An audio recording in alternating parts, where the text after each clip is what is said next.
very pleased to have Chris Eyre as our fall 2017 Inouye, Dan and Maggie Inouye Distinguished Chair in Democratic Ideals.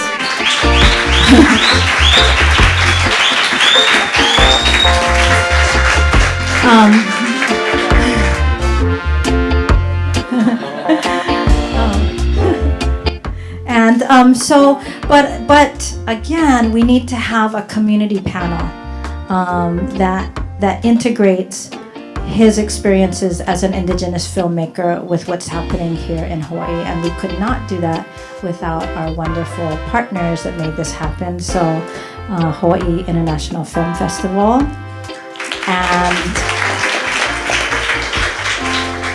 Hawaiian media makers. And most of all, Pacific Islanders in communication. So, and then I'm sorry, just because I'm on a roll plugging different things. I do want to say that the Inouye chair does come out of two departments at the University of Hawaii at Manoa. That's American Studies and the William S. Richardson School of Law. So with that, I just want to acknowledge Leanne as being the executive director of PIC, and she will be our moderator for this evening. So I will hand it over to Leanne.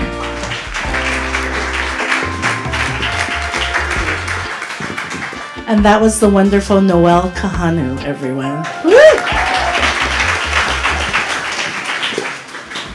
So really quick plug for Pacific Islanders in Communications. We are a nonprofit that funds, broadcasts, distributes, screens Pacific Islander media, and supports filmmakers in telling Pacific Islanders stories. If you want to know more about who we are, go to piccom.org or ask those lovely ladies in the top row any questions you have about PIC. Raise your hands. That's my PIC team back there. So, as a representative of the host culture, we welcome the visiting Dan and Maggie Inouye Distinguished Chair in Democratic Ideals, Chris Eyre, to Hawaii. But first, I would like to introduce his fellow panelists. So, I was going to make a blonde joke, but it seems that Chris Kahunahana is no longer blonde. So, I was going to say,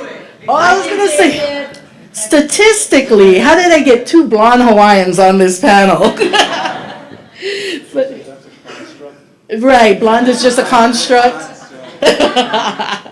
So Hawaiian filmmaker Chris Kahunahana is a Sundance Institute feature film program, screenwriting intensive, and Native Lab fellow. And quite by accident, when I asked Chris to be on this panel, I found out that this Chris is his mentor. So yeah, we'll get some nice inside scoops with that one. Born and raised in Waimanalo, he has been working in and around film for 20 years. Kahunahana founded the Honolulu Underground Film Festival and the Cinema Paradise Island Independent Film Festival to showcase critical film in Hawaii. He has,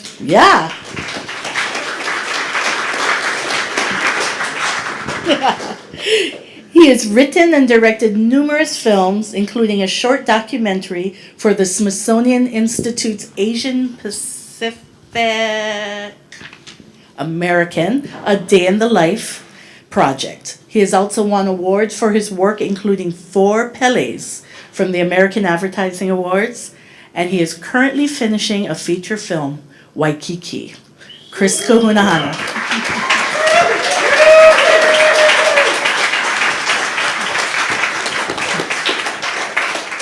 And then this beautiful woman next to me is Donna Dawson. She is the Hawaii State Film Commissioner.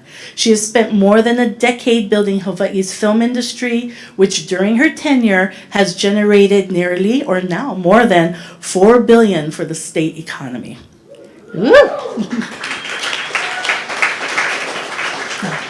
The Hawaii Film Office is responsible for facilitating all film and television productions throughout the Hawaiian Islands, and Donnie's office administers the consolidated statewide permitting system and the Act 8889 Refundable Production Tax Credit, Hawaii's first comprehensive film, television, and digital media tax credit. The office also manages the 7.5-acre Hawaii Film Studio at Diamond Head, which 5-0 is now headquartered. And so, and it's soon to be Magnum PI. Whoa. And so now the man of the hour is Native American and filmmaker and scholar Chris Eyre. And, oh gosh, I have Dan and Maggie Inouye chair in here again. I'm too tongue-tying. His films include Smoke Signals, Skins, yeah. The upcoming Dead River, and yeah. He is an enrolled member of the Cheyenne and Arapaho tribes. And as of 2012, he is the chairman of the film department at the Santa Fe University of Art and Design. Welcome. Thank you so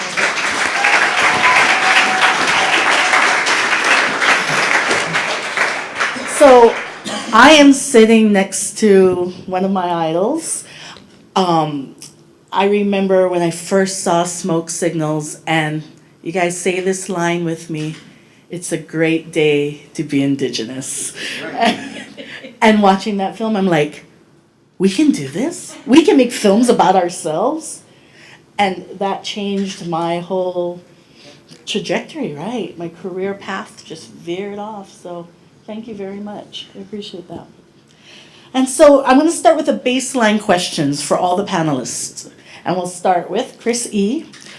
What does Indigenous filmmaking mean to you? Wow.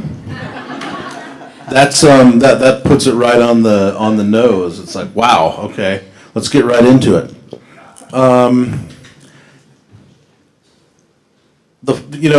20 years ago when I made Smoke Signals, Sherman, Alexi, and I really just had this vision of making, what we thought was indigenous to us. And I said last night it was funny that it didn't have any language in it that was indigenous. It didn't have any religion, any cultural specific Spokane or Coeur d'Alene in it. But everybody said it was so Indian, right? And Harvey Weinstein and Miramax pushed it as this Indian movie. And we know what happened to Harvey Weinstein as of recently. But we're thankful for it. But it's ironic that 20 years later we still are trying to find that commercial reality in this space. And I said it years ago, I think self-representation of Native people in commercial movies is one of the last cinematic frontiers left. In the 120, 30 years of filmmaking, self-representation of Native people by Native people for commercial audiences is one of the last cinematic frontiers left. We have Italian cinema, Japanese cinema, Chinese cinema, and we keep asking the question 20 years later, where's our indigenous commercial cinema? And the answer is it's out there. There was always this assumption that a movie was going to deliver us, that this one movie was going to deliver us. And I used to get these calls where people would say, I want to make this movie about the Trail of Tears and about Wounded Knee and about oppression with the Osage and the oil fields and about putting an Indian on the moon and here's the script. And you'd say, what? And we all had this idea that a movie was going to deliver us. The one movie was going to deliver us if I just get this right. And I realized that it's about the community, and especially if you're talking about Indigenous and Native people. It's not about the Spike Lee. It's about the community of Indigenous people and voices that actually have a movement. Like Standing Rock, the people that come together. And they come together and they say, this is the voice of who we are. And that's unique if we really talk about community and Indigenous ideology and Indigenous thinking, which is it's not one person that's going to say, you know, or one movie that's going to deliver us to the world as indigenous cinema. It's going to come from the collective of people like Chris and myself and Sherman and Taika, who, you know, is literally killing the box office right now, which, you know, he's reached a new bar. But I guess the biggest compliment I can make is that as a Native person, it's going to come from the community of voices. And that's what makes us, in part, Native and Indigenous, is we are a collective. We're an idea, we're a voice, we're something that's not going to go away. And it's self-centered and possibly a different enculturation to think that it's going to come from one person. And so that's a different way of thinking also. So, yeah. Chris, you want to grab that mic? And then you want to go next? So the question again is, what was the question again? what does Indigenous filmmaking mean to you? So it's obvious why he's the advisor and I'm the student. So the reason, well, I think Indigenous filmmaking is, it's like he said, it's a community of filmmakers who are Native, personally Hawaiian, Kanaka, Cheyenne, Arapaho, and Indigenous filmmaking comes from that community. And there, like he said, there's no one film that's going to change the way Indigenous people are presented or represented. And I think it's a groundswell. We have to just keep doing it. And through people like Chris and Taika and hopefully myself, we can keep pushing people's understanding of the way we see the world. And it's different than, you know, the average film, because usually films are set about to make money.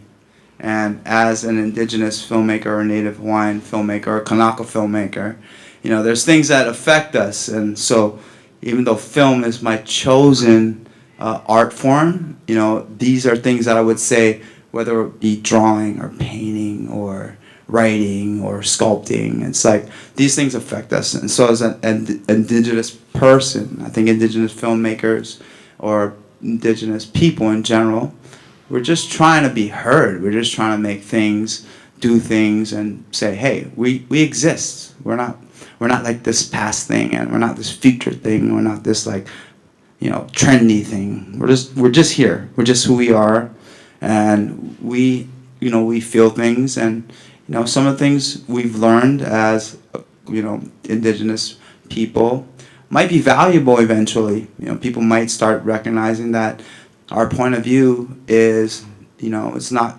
necessarily going to blow box office numbers.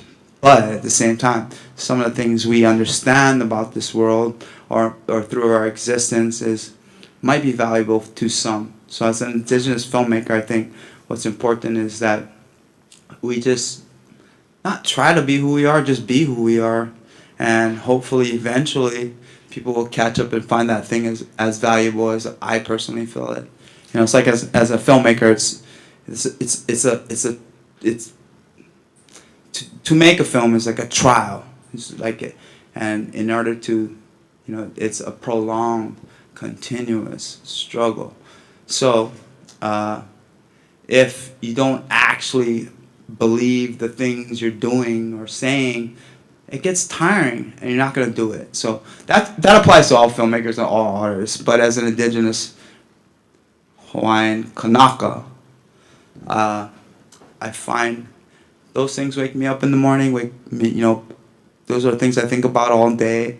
This is what's important to me as a person, and hopefully it translates into, you know, me being able to do 1 film, 2 film, 3 film, you know. But at the end of the day, I'm just a Hawaiian, just Kanaka, just trying to do my thing, filmmaker. hopefully people understand it. There's a whole industry that's involved in that, and he does very well, and there's others that do well at negotiating the way into making people understand what we do. And I give them all credit and respect, because they're the pioneers. It's like it just doesn't happen. People don't all of a sudden wake up and go like, oh, what they're saying is kind of important. It's like nobody understood that thing until people do it. So I'm just trying to follow in a long tradition of amazing storytellers and people who care about their culture and our relation to each other and the planet. So I think as an Indigenous filmmaker, that's the most important thing that we can do.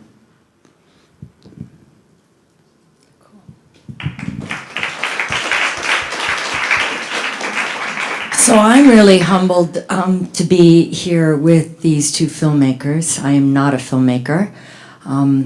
I just happen to be sitting in a government position and have since 2001, where as a Hawaiian, I am I feel a tremendous amount of responsibility, a tremendous amount of kuleana for elevating those that are wanting to tell our Indigenous stories. When I started back in '01, the term Indigenous in the film industry and in the film commission world really meant local filmmakers. And they, the Hollywood executives would use it a lot, like, we want to help your Indigenous community. We want to, this is a good opportunity for your Indigenous filmmakers.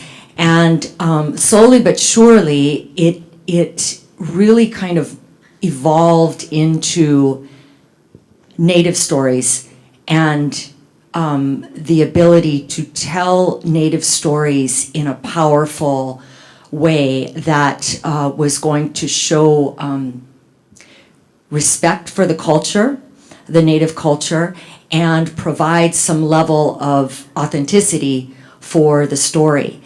And we're living in a time now where there are incredible stories out there that are being told by our Native community here in Hawaii and our Indigenous brothers and sisters around the world. And it's an important time to be, it's a good day to be Indigenous, but it is an important time to be Indigenous. And I really feel that we need to be protectors of our culture and protectors of our history, because as far as Hawaii is concerned, we have a century of the first films were made when our queen, who we honor our queen's 100th year of passing this Saturday, and Queen Liliuokalani was still alive when the first movies were made in Hawaii. And at the turn of the century, Thomas Edison's cameras were capturing the life and community activities that were going on throughout Honolulu. And we have had a century of a lot of misrepresentation of our culture and misunderstanding from people outside of Hawaii that don't understand, really what we're about, and they have their stereotypical views. But for my role in this, I really I'm kind of see myself as the chief cheerleader, that Indigenous cheerleader, that it is my kuleana to help to support people that are endeavoring to tell these stories. And but there are, for everyone who of our Indigenous brethren who are out there attempting to tell these stories, which is very, very difficult, as we all know, to make a film, there are many, many others that are misappropriating our culture and doing it for their own gain, and it is a really scary scenario. And I really, I'll stop talking here in a second, but I just think that it is important now more than ever that we as community members, as Indigenous filmmakers and storytellers, that we pay attention. We pay attention to who is out there trying to misappropriate these stories that are so precious to us and to our culture and to the perpetuation of our culture. And so I just, yeah, so that's kind of what Indigenous means to me, is really the perpetuation and the protection of our culture through our storytelling. Excellent, thank you. We'll add to your title, Chief Indigenous Cheerleader. Before I jump to the next question, Chris had brought some clips. Do you want to share one with us? Sure. Are we ready for a clip? Yay! Chips. Chip? And you have a clip also? So we're gonna have to show Chris's clip, and then we're gonna have to talk about Chris's clip. Then he's gonna have to load my clip, and then we can go home. Okay. Technology here. Okay, I'm gonna show a 5-minute scene. It's about it's a rite of passage kind of story, and I made it about 10 years ago. And the things I'm interested in are interesting to me because they're American, but they're Native American. So I made a movie called Edge of America, which was about a girls' basketball team and a black coach. And I read the script and I said, how come I've never seen a movie about a black coach and a girls' Native basketball team? I mean, these are the kind of questions we ask. Like, is that so difficult in mass media? And I'm thinking, well, I haven't seen that movie. That'd be interesting. And you know, in this, there's a Navajo gangbanger, and some of the conflict in the beginning is a Mexican gangbanger. I mean, you know, I'm into those idiosyncrasies. You know, what's the difference between the two? You know, maybe he's indigenous from Mexico. You know, I mean, so you know, I'm interested in the little bit obscure and Native American representation. And you know, Skins was a movie I made in 2002 that Roger Ebert loved.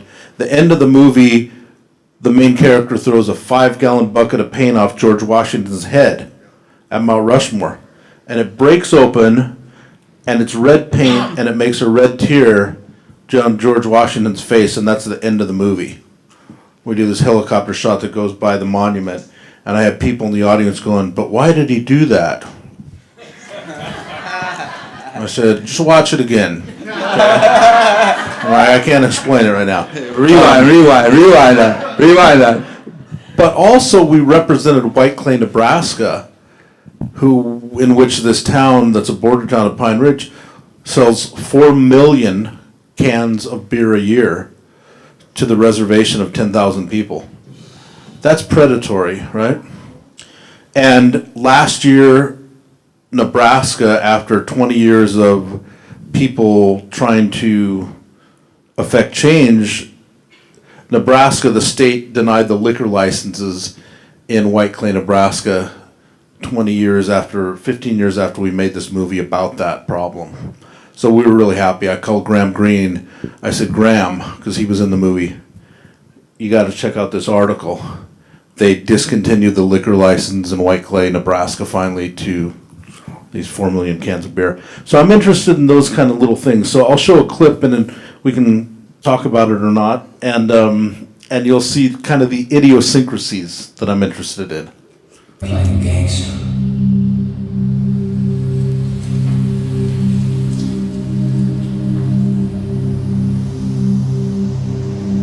You know, so for me, it's as an American, you know, I enjoy having my, you know, car and everything 21st century, but I'm also, you know, Native.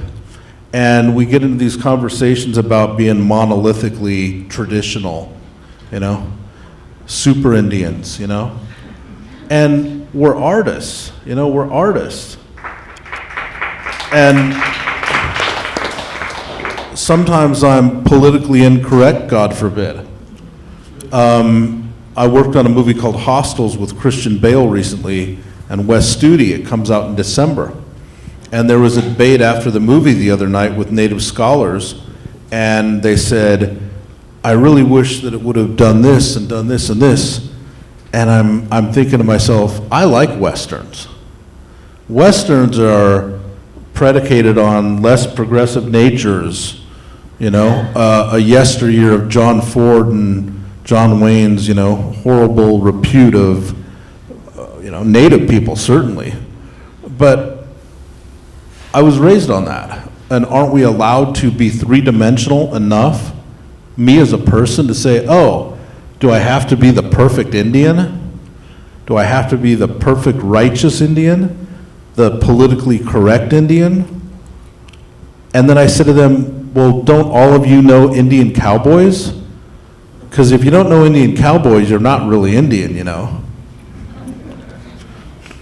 So, you know, there's all these ironies, and we have to be a little bit hard on ourselves, is what it comes down to as an artist, which is, I'm not trying to make the perfect indigenous, you know, movie. I might someday, but I'm more about making, you know, people, making real people. And so I love the part where he's a gangbanger and his uncle, his grandpa comes up, and all he does is take that knot on his handkerchief or his bandana, and he moves it to the side, Native style, Navajo style. That goes right past some people, you know? But, you know, other people see it, you know? He just takes a quarter turn. And I've never seen that. And that's the kind of stuff that turns me on, you know? I did a movie called We Shall Remain with Wes Studi. It was on PBS. And I literally had a scene in which the Cherokee wealthy aristocracy that did exist historically owned slaves. How many times are you going to see that on screen? And I said, yeah, I want slaves, black slaves. And I'm going to have Wes right up here on his horse, because this is all historical and you've never seen it, and I want him to talk Cherokee to these slaves, and these slaves understand him, because I know that happened. And if it didn't, it's my artistic license. But that's manifesting media destiny. I'm manifesting my own destiny. You put it out there because I have the right to do that as an artist too. And I said, I want that scene to be about that relationship and spoken in Cherokee, and they understand him. And it's because I'd never seen that on screen. Well, you know, these are the allowances that we have to give ourselves with all of you as artists, which is you have to project yourself into the story and say, okay, what is it that we're not seeing here of ourselves as Americans? And how is it we need to be hard on ourselves and go, I don't want to romanticize Indian. I don't even want to be super Indian.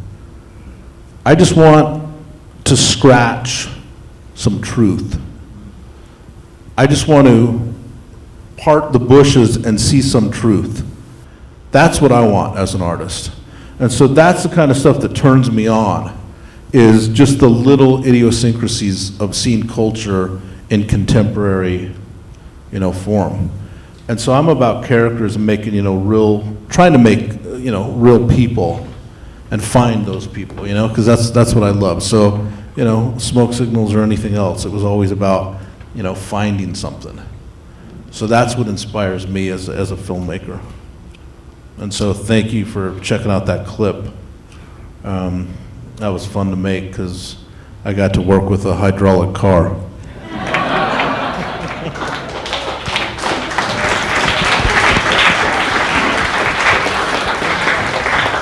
Chris, is your film clip set up? Okay, so I completely agree with what Chris is saying, and sometimes as a Hawaiian filmmaker, you feel all this pressure, you know, like of the culture, and you have to represent the culture. And I think, You know, if you can't speak truly as an artist, you have no value, you don't have intrinsic value. You have to actually be true to yourself first. And so the things that matter to you, if you happen to be Kanaka, will come through. You know, Indigenous persons will speak about Indigenous issues in the way that's, you can do it. And you shouldn't try to pigeon-tail yourself to say like, okay, so this is the way things should be discussed. And I really appreciate that about Chris and the people who've, you know, pioneering that path. It's like, we don't have to make, you know, or Taika, for instance, we don't have to make stories only about our issues. We can be filmmakers, we can be artists first. But what inspires us and informs us is our culture. So I appreciate what he's saying, and I just want to say thank you, Chris, for making it possible for people like us to have a, you know, a step, you know, a way to explain ourselves, express ourselves. So this is super short because, you know, that film that he showed it's done. This is like, we're still making our film, you know, so it's a short little teaser trailer. Our film will be coming out sometime next year. We're still working on it, but this is something we put together. It's only 1 minute long, but.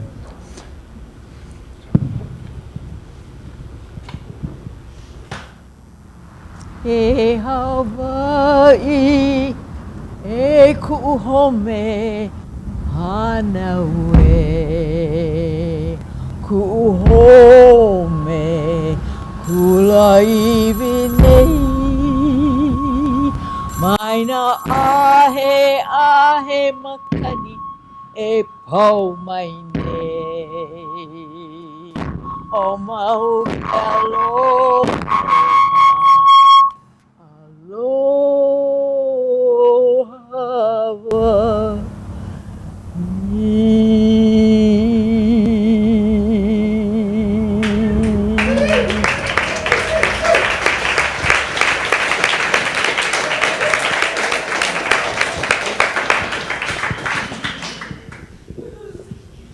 You want to say anything about thank it? you. So yeah, it's.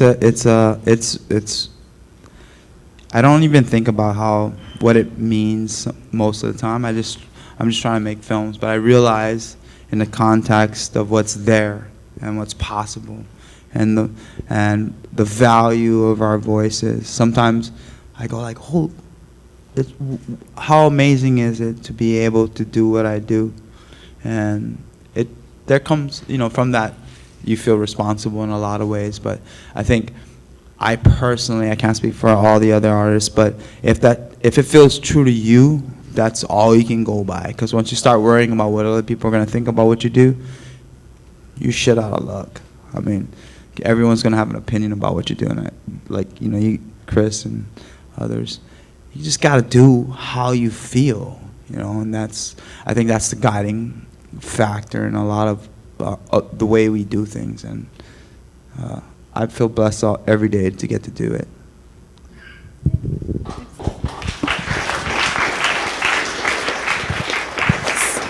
So Donnie, you don't have a clip, but I feel so inadequate. no, don't, because we rely on you, all of us here, to be the watchdog of filmmaking in Hawaii. And you talked earlier about misappropriation of our culture. Donnie has the best stories from the film office. Is there one you can share with us? Just where you shut them down, Donnie. Come on.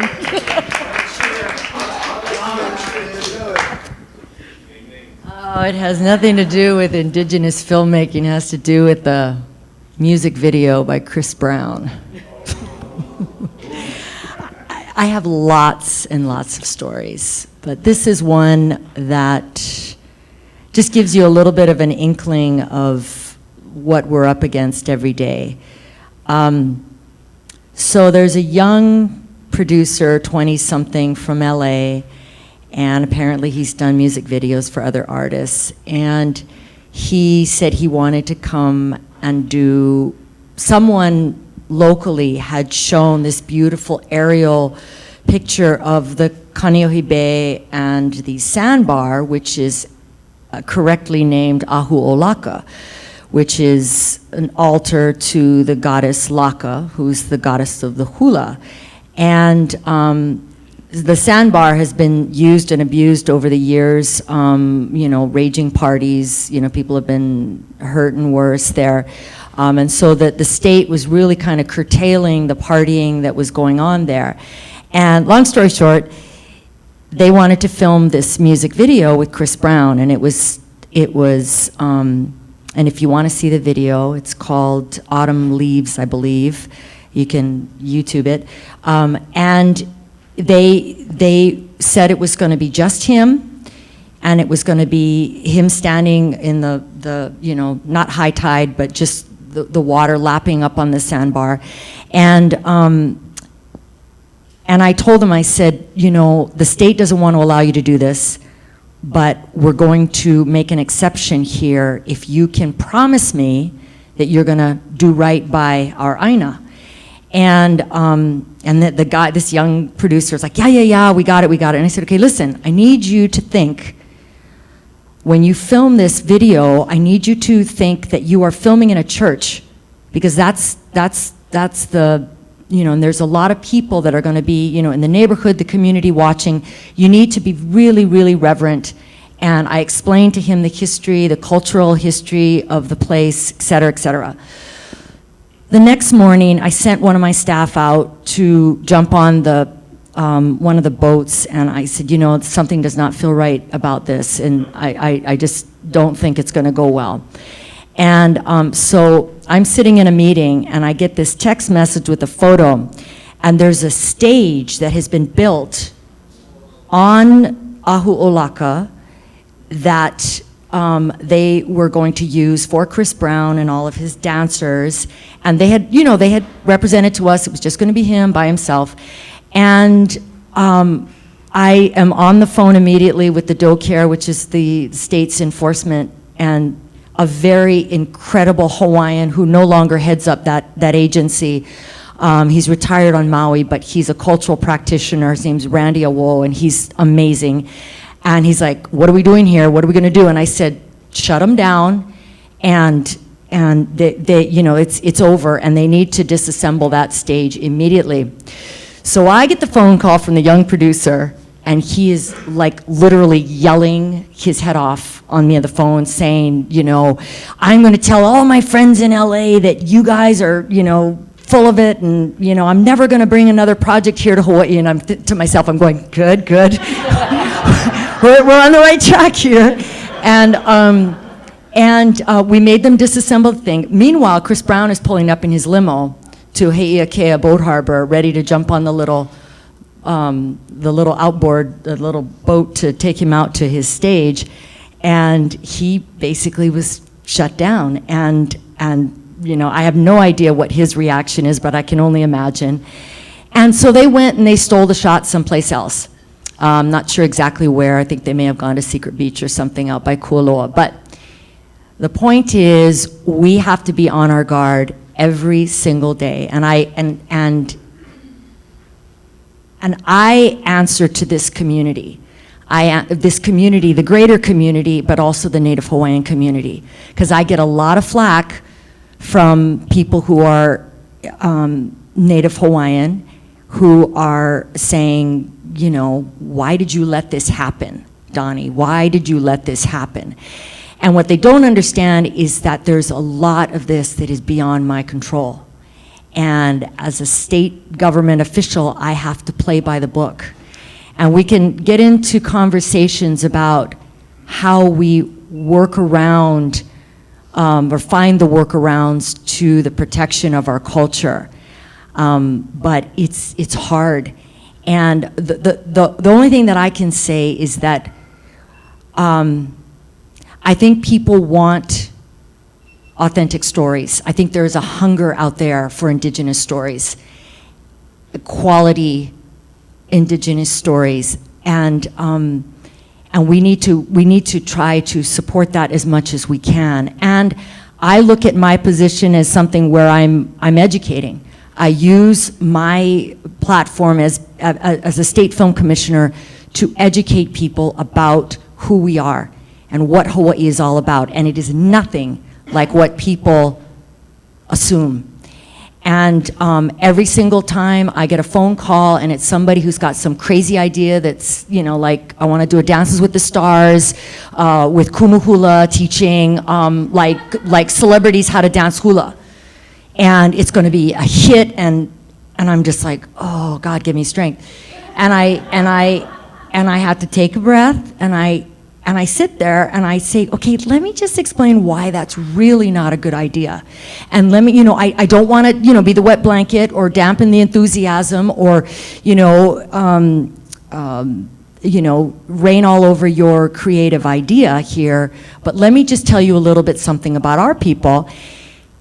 And I spent 45 minutes on the phone with this one producer, and he was just amazed. And he goes, wow. And I thought he was going to yell at me and say, you know, you're supposed to be helping us make film projects as a film commissioner. And he just said, nobody's ever taken the time to explain it to me that way. And nobody has taken the time to help me better understand the culture. And I just said, you know, right on. I said, why don't you go and just come up with another idea, and we'll talk about it.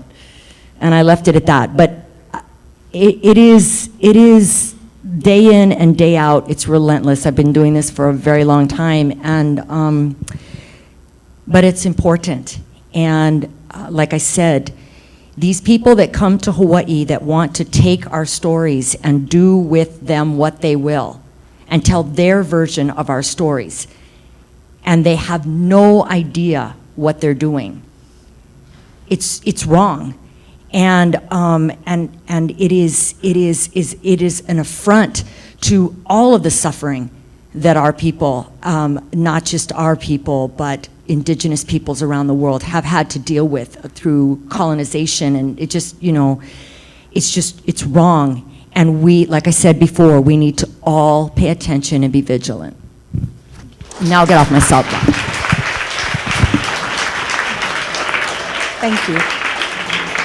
So Chris, how is your community support and community reaction to the films you do? Well, I have many communities, you know. I don't know which community in particular. I mean, for the most part, I think people want to see, like Donnie was saying, native people in movies. I do. But I think Roger Ebert said it best, and he said, when it comes to Native Americans, and that means indigenous people, Aboriginal people, when it comes to Native Americans in cinema, most Americans can't differentiate what they see from how they see it. So we have this incredible quandary in which the understanding of who we are is bastardized, mismanaged, incorrect, and we face that. At the 101 level, we work well in 1860s, 1890s Plains Indians. That's our, that's the extent of who we are in cinema. And I'm grossly generalizing, but not so grossly. And so, like I said, I mean, I was with one of the editors of Variety the other night, and they saw the Western Hostels that I was talking about earlier. It's a Western, and it has Native content that I was the supervisor on. And he said, this movie, and he was making a compliment, this movie reminds me of Hidden Figures. At the end of Hidden Figures, my wife and I looked at us and said, why didn't we know about this history? And I feel like this movie's the same way. Why didn't we know about this? And I'm thinking to myself, what the fuck? I'm like, what do you mean? What didn't you know about Indians being oppressed in 1890s? So you really get this spectrum of people in America that have gross misunderstandings about their history, about the fact that manifest destiny was their right because of the doctrine of discovery, and they still believe it's their right with this administration. So you have these incredible diversity of ideology, opinions about other people, when in fact we're the majority around the world. And we face that. We face that in mass media. I'll never forget when I was a student at NYU, my first short film was going to be distributed, and before I found Third World Newsreel to distribute it, another distributor of short film said, "Yeah, I like your movie, but how do we know that they're Indians, Native Americans?" I said, "I don't know. I mean, do you want me to put them in braids for you, or?" I mean, it's that kind of thing. I had the two guys pull up, side by side. And I'm a lifelong, look at Hawaii, there are idiosyncrasies that we know. Like I mentioned, the turn of the bandana.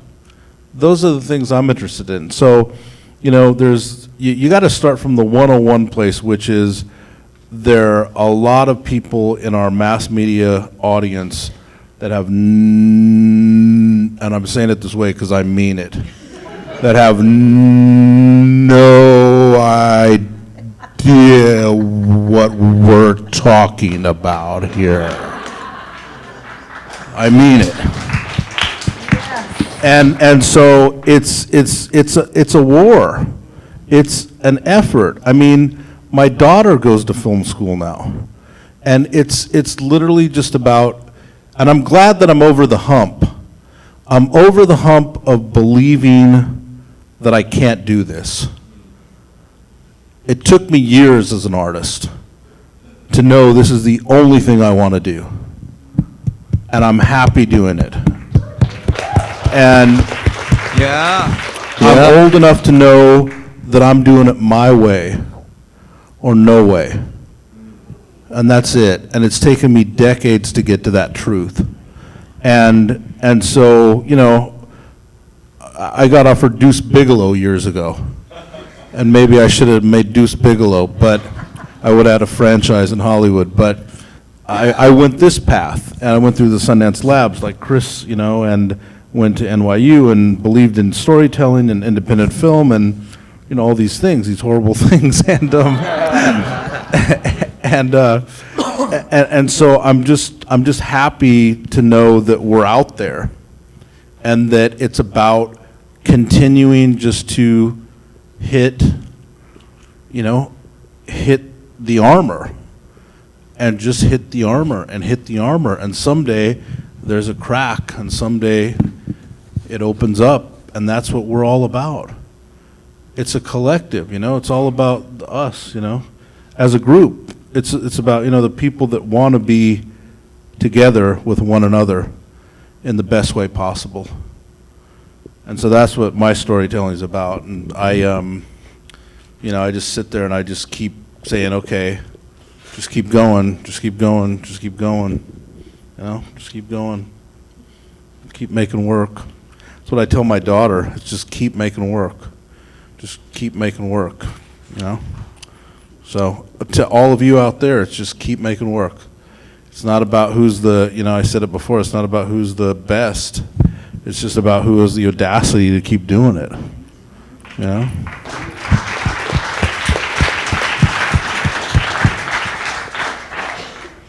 So did you want to add anything to that, Chris? No. Okay. Okay. I'm going to open up questions to the audience. Does anyone have any questions? Right there. Christopher Kahunahana, for those of us who are very interested and excited about your new film, where can we go to get more information? Oh no, she's not So a ringer. we've entered, we entered another part of the program. the So she question. asked, where can we go to find out more about your film? So I just have to clarify, she's our publicist, and It's complicated, but so if you want to know more about our film, it's called waikikithefilm.com is the website. We also are on Facebook, Twitter, all those social media spots. But that's like a horrible question. Let's just take. Is there any way that people can make money? Meet me in the back alley, and I'll empty your pockets if you stay still. No, but so yeah, you know, you can. There's like a Kickstarter. We know we have to finish this film, so you know, Chris has got like 12 films now. If come to a website, there's a way to go. Can you make a donation to your film? You can go to the website waikikithefilm.com or follow Donnie to the alley. Is there a Kickstarter that's active? No, it's not active yet. So, you know, next week we will be active. But if you go to the website, there will be a Kickstarter in a minute. Yeah. But that's not important. It's very important. It is. Yes. Moke? I guess I have some questions around Fort Cinema, Barry Barkley, Medicine. How successful do you think you've been in creating archetypal characters for indigenous consumption? And how available do you think as a niche market indigenous consumption is in our present manifestation? This is not for me, right? No, he was asking you, Chris. That's for you. I'm your mentor. Kickstarter.com. I'm your mentor. This was Meet me definitely and Donnie for in you. the back alley. Our government film, where do you see indigenous? Where are we on the plot? Are we there? Is anyone collecting that data? Well, there's three different questions. Well, I don't think we're there, so. We're not there, but I will say for the Hawaiʻi International Film Festival, this is the first year that we have had an absolutely incredible roster of Hawaii-made films. And I'm proud of that because we're, you know, for the first time, we've got a Made in Hawaii section. And you all need to check that out. The Hawaii Film Office is sponsoring that, and it's the first time, well, it's not the first time, but it's the first time in the sense that this is the main event. And these are juried films that are going to be awarded for best, I believe, feature length and short on Friday at the awards ceremony, which is day after tomorrow. But we're really, really proud of that. And so I think we're not there, as Chris said, we're not there, but we just need to keep pushing. We need to keep going. And what I love is that, you know, when Leanne and Pacific Islanders and Communications organized the first Hawaiian Media Makers Conference, and we brought all of our, you know, brothers and sisters from Aotearoa to come and share with us. It was a sold out event. It was the first time you had done it, right? And there is so much information to be shared with one another. And when, you know, we've been going through the struggle with Mauna Kea, and we were right there at Standing Rock, and we're sharing these struggles, we're sharing these stories that we're having to deal with in our own respective communities. And I think that there's power in that. And there's also courage that comes, because you've got to be courageous to make films. And you've got to be triply, quadruply courageous to make films about your culture, in my opinion.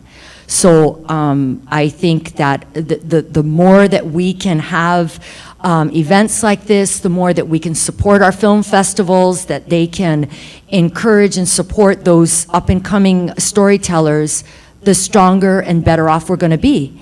And it's just going to be more and more and more, and we're going to get better at it, and it's all good.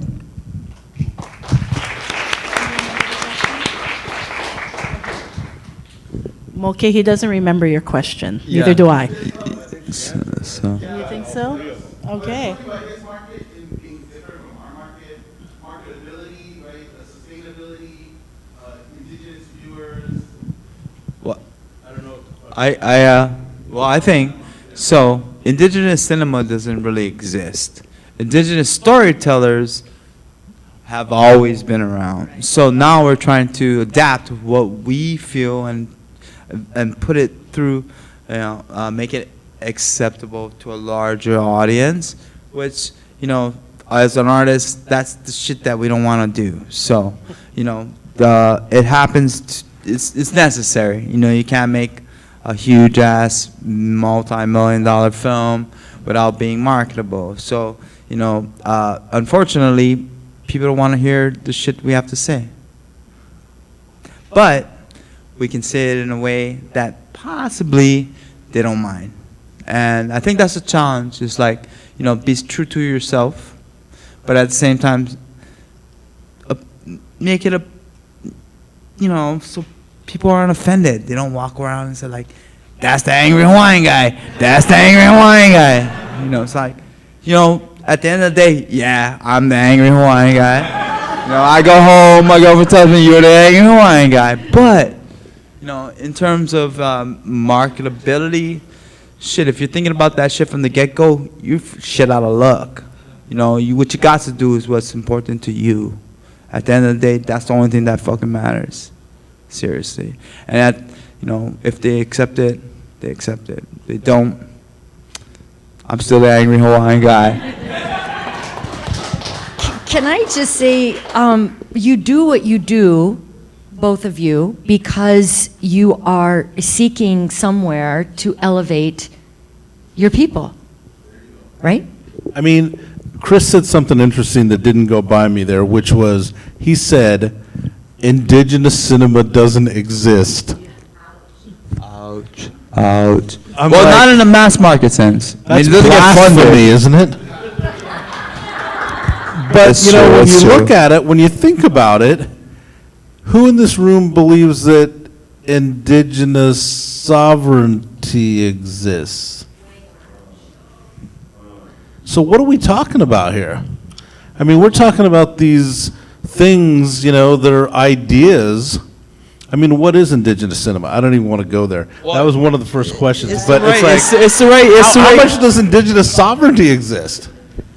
It does not. So the thing is, it's like the right to speak your voice, right? It does not accept it in the mass. In the market, it's not accepted.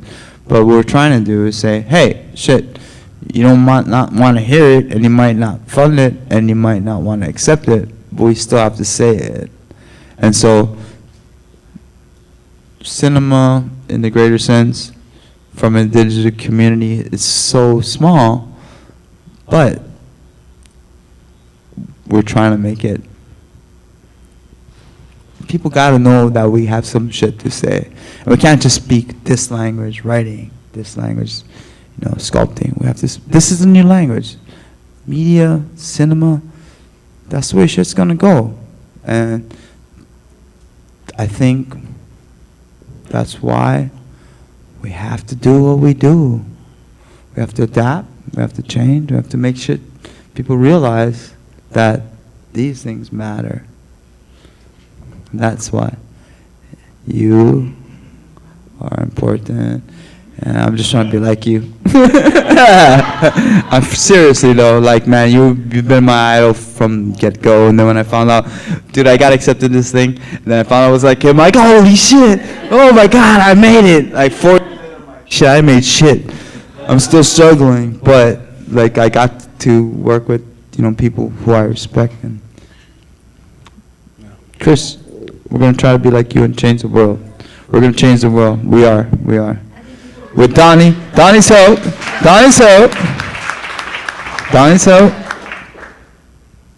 Pacific Islanders communication help. And some crazy artists who take the risk and the gamble. We're gonna try and make people understand why this shit's important. We have another question. Sorry. I just wanted to direct the question to Chris, and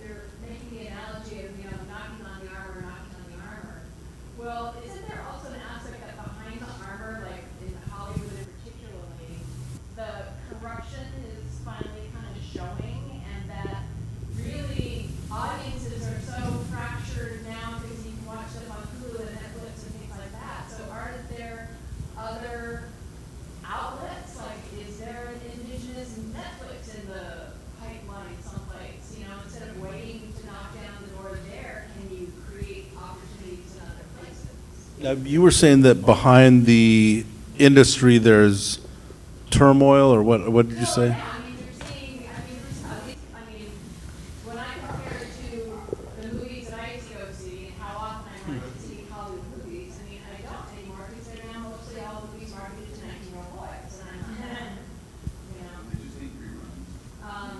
Yeah, and so, and they're always making projects that have proved themselves in other markets. So what, do you see part of this movement of creating, funneling your stories into a place that people can get it that's just as easy as, you know, watching it on Hulu or Netflix and you know, I think you have to make the work and not be so concerned about how it's put out there. Because people find the work. You know, if you want it, you'll seek it out and you'll find it. That's what's great about Native Film Festivals, is there's a circuit of Native American film festivals, and, you know, I've played them over the years and they're cool. And people find those if you have the interest. So that's really kind of where it's at. I mean, I had somebody tell me years ago, you know, it's like shooting a basket, and you grab another basketball and you shoot another basket. And if you start watching them go in, that's when you're not really in the game. It's really just about the focus of you know, releasing this thing, and you kind of get in this meditative place where you get into a flow, and it's about that output of work.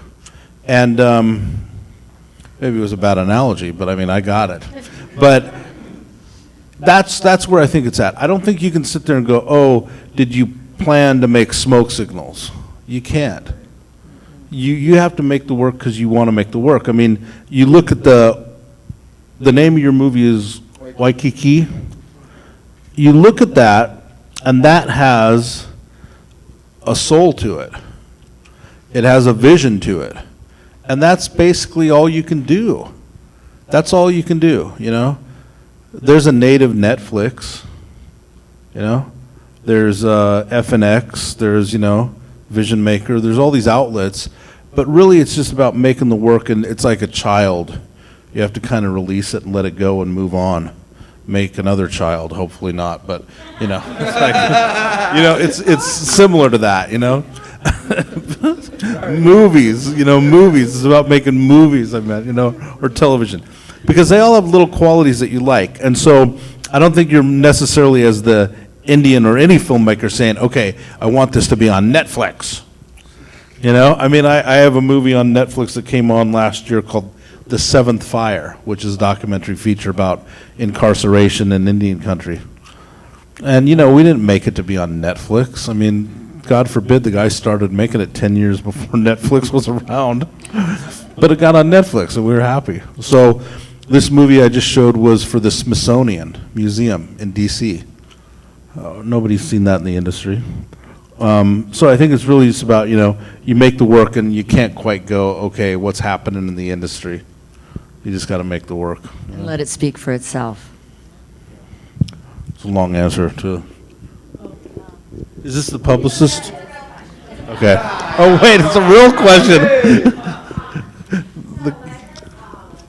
when does being an Indigenous filmmaker, making an Indigenous film, go from being just a description, like that, it is what that is, to sort of isolating oneself of that is what this is? In the same way that, like, I've heard people say, like, I don't want to be the best female basketball player or the best basketball player. You know, I don't want to be good for, you know, good for when I just want to be good. And so when is it, I feel like though, well, even outside of the film community, but we start talking about arts and indigeneity, where is that, or how have you sort of navigated that space?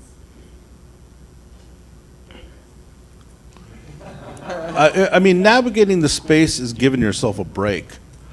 Like Yeah, literally, exactly. I can't always be the Indian filmmaker.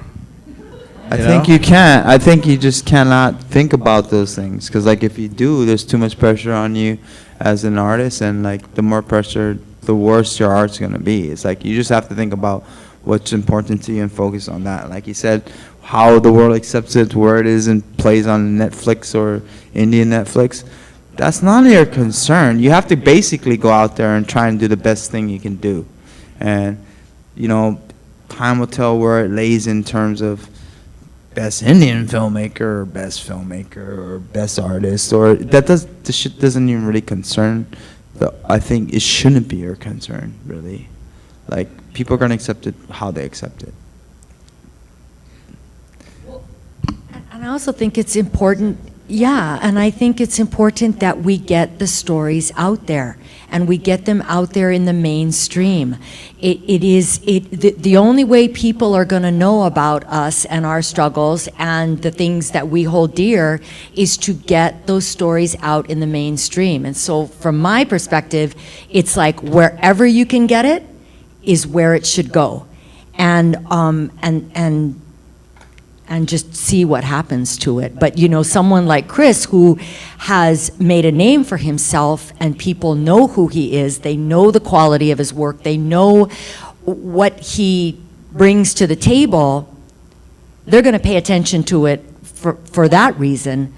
And those that are coming up in our industry are gonna put their stories out wherever they can get them so that people can appreciate.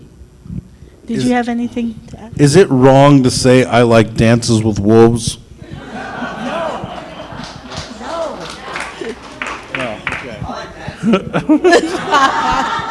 Remember, I like it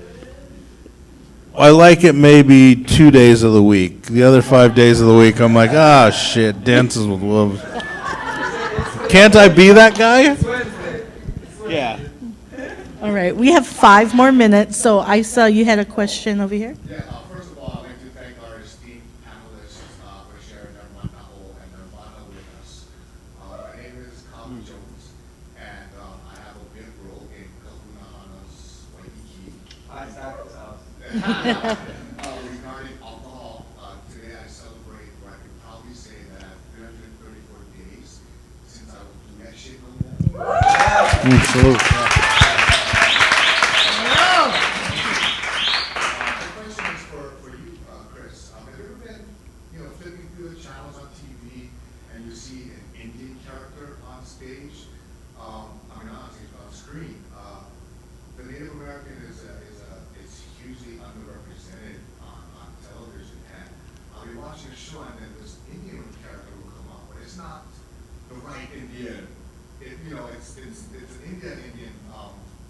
I'm sorry, I'm going to piss off a lot of people saying this, it's a duck Indian, not a feather Indian. And I'm watching and I'm like, I think a real Indian, not a real, sorry. Casinos are curry. It's a joke I've heard, trust me. So, every time I see an Indian on a television show, that to me feels like a big FU from Hollywood. Like, we put an Indian there, but not the correct one. But what is your theory on that? Is on the suppression that Hollywood is constantly putting on us colored folk? Literally, if you look at demographics, you got to realize there's 1 billion East Indians. Is that right? Something like that. So demographically, I think they're following their truth, which is there's a lot of people out there that are described as Indian. And so I think it's fair. That assumption is fair. It is. I just look at demographics and numbers. They say quite a bit. If you look at like Standing Rock and the number of people that gravitated towards Standing Rock on the worldwide swell, and then this new administration ignored everything and is in battles with courts over this, and you realize as much as we had this worldwide swell, they are amongst us. These people that don't give a shit about me or my ancestors, and they're Indian killers. They were and they are. And they do it through institutions, and they do it through rules, and they do it in all these different ways. We do it in different ways now through economics and so on. This is my personal belief. And, there's a lot of them out there. and you just have to realize demographics and numbers. And they're like zombies. You know, they're out there, trust me. You don't notice it a lot of times. You could be in the line getting a Starbucks coffee and you're like, I really want that banana bread. Yeah. You're looking at the banana bread and you don't see there's zombies amongst you. They're out there, trust me. So demographically, you just have to realize that I think when they say Indian and the assumption is it's because there's a billion people out there. So I think it's fair. And I look at numbers. I look at numbers and I'm just like, how is it that the Standing Rock Sioux tribe didn't get meaningful consultation per what they should have had legally, and that's all fine? Because people don't care. People do not care about upholding Indian law. People do not care about upholding Indian law. And that means we're in a vacuum here. And I love this audience. But there's a lot of people out there that don't give a shit about what we're talking about. And that's why we make work, you know? That's why we make work. Okay.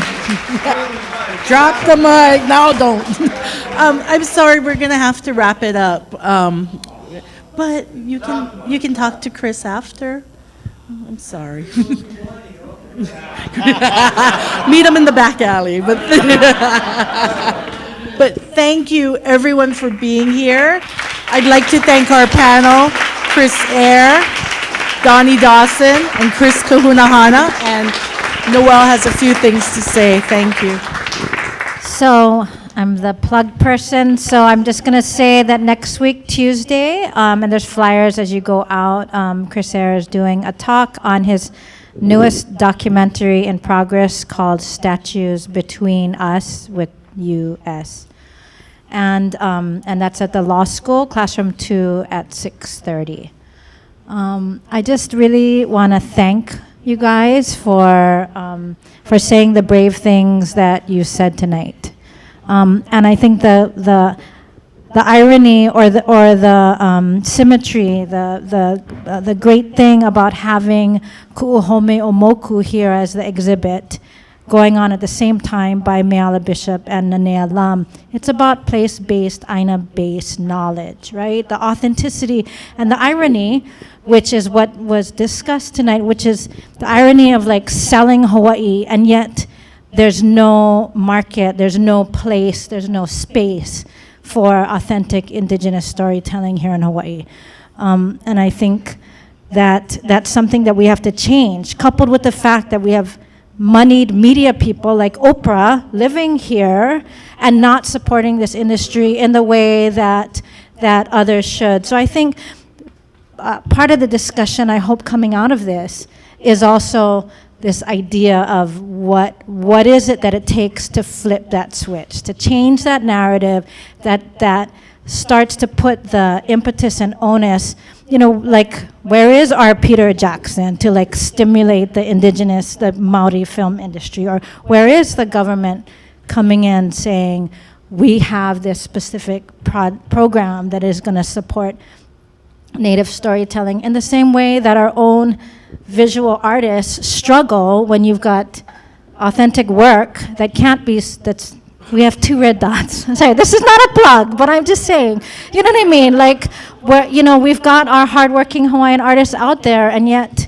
you've got people selling work in Waikiki for thousands that are claiming to be Hawaiian and they're not. So there's a lot of issues here, but I think it's these brave voices that give all of us the courage to continue to keep up this struggle and this fight. And it's about, the authenticity of the stories and the mo'olelo that we share. So I want to thank all of you guys who are storytellers. Everyone here has that story to share and tell. So I want to acknowledge all of us here for being here, and especially our brave and wonderful and fabulous panelists. So thank you.